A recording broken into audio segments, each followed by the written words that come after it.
Wa qala Nabi sallallahu alaihi wasallam, dan Nabi juga bersabda ini hadis selanjutnya ya. Ma min abadin yaqulu la ilaha illallah Muhammadur Rasulullah illa qala Allah Ta'ala. Tidak ada seorang hamba satupun yang mengatakan la ilaha illallah Muhammadur Rasulullah kecuali Allah akan membalas zikirnya. Kecuali Allah membalas zikirnya. Gimana Allah balas zikirnya? Seakan-akan Allah itu berkata begini, Sodaqo abdi hambaku benar. Jadi kalau kita mengucapkan la ilaha illallah Muhammadur Rasulullah, Allah itu balas, Sodaqo abdi, benar hambaku ini. Anallah la ilaha illa ana. Aku Allah, tidak ada Tuhan selain aku. Usbidukum ya malaikati, para malaikat. Berarti kalau para malaikat ini berarti sudah ya, sangat banyak sekali ya. Usbidukum ya malaikati, para malaikatku. Nah, gitu. Pada ghafartu lahu ma taqaddama min dambihi wa ma ta'akhkhara. Aku telah mengampuni dosa-dosanya yang lalu dan yang akan datang. Jadi salah satu keutamanya kita mengucapkan la ilaha illallah Muhammadur Rasulullah itu disaksikan malaikat Allah telah mengampuni kita dosa-dosa yang lalu dan yang akan datang. Tapi sekedar ya, maksudnya dosa di sini dosa kecil, betul ya. Nah, ini jadi harus dibatasi dulu.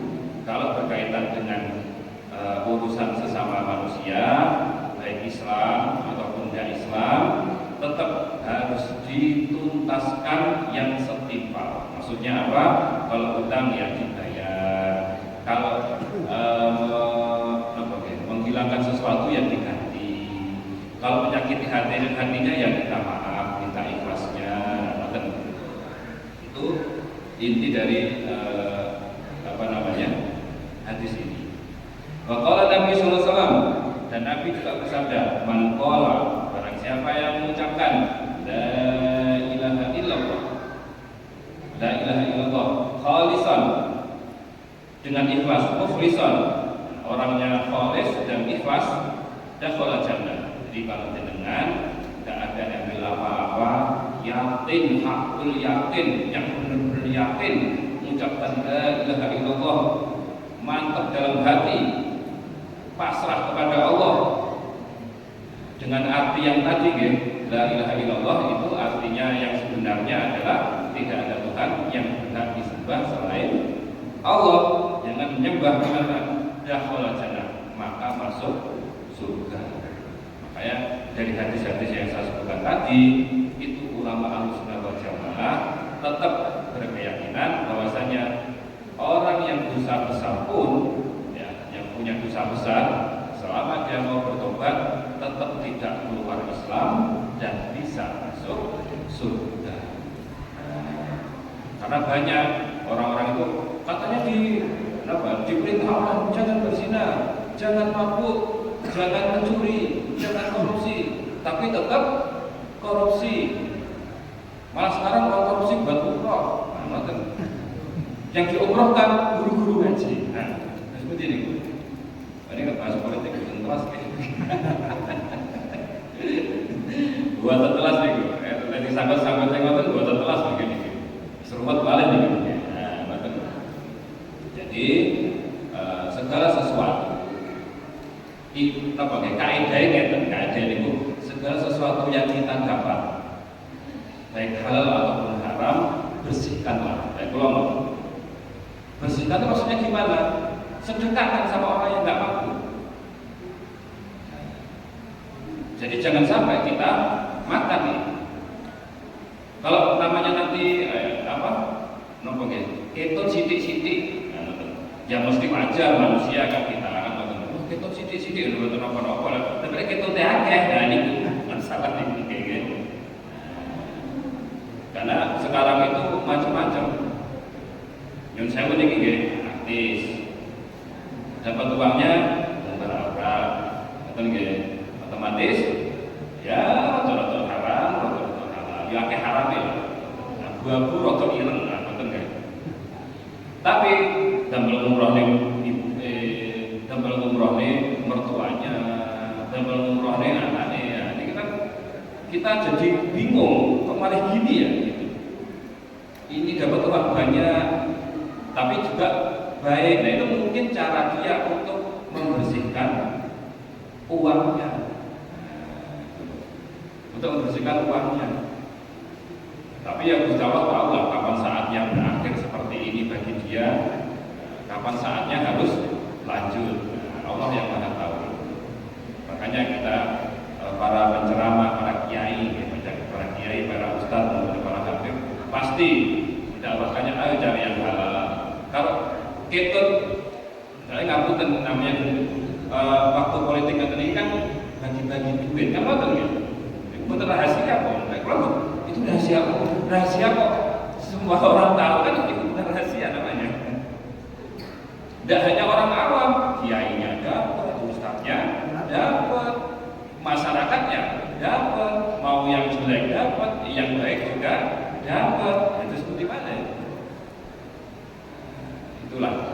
Terus gimana? Gimana apa? Kan tidak ada akadnya jenengan. Oh, politik uang haram. Kalau jenengan ada akad, tak kasih uang, nanti pilih saya. Nah itu kan. Tapi dikasih uang tidak diem aja. Berarti ini dihadiahi lah. Itulah buat apa? Tapi jangan dibuat yang tidak benar. Dapat uang di politik terus mungkin di dalam pura-pura, mungkin buat pas. Jadi sebisa mungkin uang yang ada pada diri kita itu dibuat kebaikan. Apalagi saat ini itu Habib Ustadz itu sih, ayo bantu Palestina, kan betul tadi. Nah, itu langsung masukkan ke Palestina, mana transfer atau kasih ke, tapi hati-hati ya. Palestina ini karena begitu banyak yang memanfaatkan kesempatan begitu. Minta bantuan padahal bukan disumbangnya tapi dipangan di hati-hati ini. Sampun kata di YouTube, di medsos itu relawan-relawan atau LSM yang memang dia terpercaya untuk menyalurkan bantuannya ke Palestina. Nah, itu sudah banyak. Jadi kalau saya gitu atau sekalian lewat pemerintah mesti disalurkan. Oh nanti dikorupsi itu urusan buri, kayak korupsi itu urusan buri, urusan yang korupsi. Tapi kita kan tetap bantu ke Palestina. Oke. Hadis selanjutnya Nabi SAW bersabda, "Man kana awal kalamihi la ilaha illallah." Barang siapa yang di awal ucapannya itu la ilaha illallah, wa akhiru kalamihi la ilaha illallah, dan di akhir ucapannya itu adalah la ilaha illallah, wa amila alfa sayyi'atin in asya alfa sanatin, dan dia mengerjakan 1000 kejelekan dan hidup 1000 tahun, la yas'alullahu an danbin wahidin. Nah, Allah tidak akan memintai pertanggungjawaban dari dosanya. Maksudnya yang ini, man awal kalamihi, barang siapa yang ucapannya di awal la ilaha illallah. Maksudnya apa?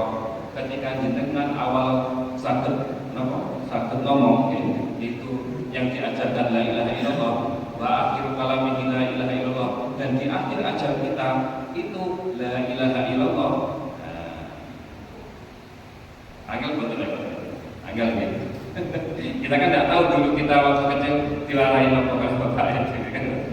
Apakah awalnya diajari la ilaha illallah apa buat terlihat itu kan? Masalahnya gimana? Nanti di akhir hayat kita nama la ilaha illallah kan betul seperti ya. Nah, itu loh. Saya kira niku. Karena niki apa? Niki ganjaranipun bahasanya itu walaupun dia hidup 100.000 tahun dan selama hidup dia bermaksiat tidak akan diadab Allah Ta'ala. Kan ini balasannya kan ganjaran itu kan gede.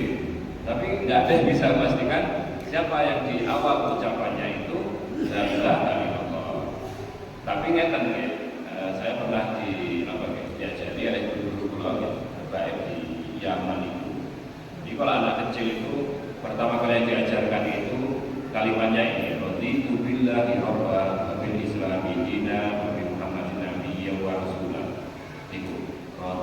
billahi robban. Pak tidak bisa bahasa Arab, oke. Aku ridho Allah Tuhan. Bukan pun. Ini bahasa Jawa itu seperti itu. Aku ridho Allah Tuhan. Raditu billahi robban, wabil Islam dinan. Dan aku juga ridho Islam agamaku. Wabi Muhammadin Nabi wa Rasulullah. Dan Nabi Muhammad itu adalah Nabi. Itu masuk dalam ini, dalam siapa yang ucapannya pertama kali itu la ilaha illallah. Jadi, lupa kan yang pertama kali anak-anak bisa itu kan apa? Mama, papa, kan apa kan yang buatan langsung diajari raditu billahi robban, buatan kepanjangan itu jasi lagi. Maksudnya kalau dia sudah bisa lancar ngomong, yang pertama kali diajarkan terus ditancapkan itu kalimat itu, ucapan itu.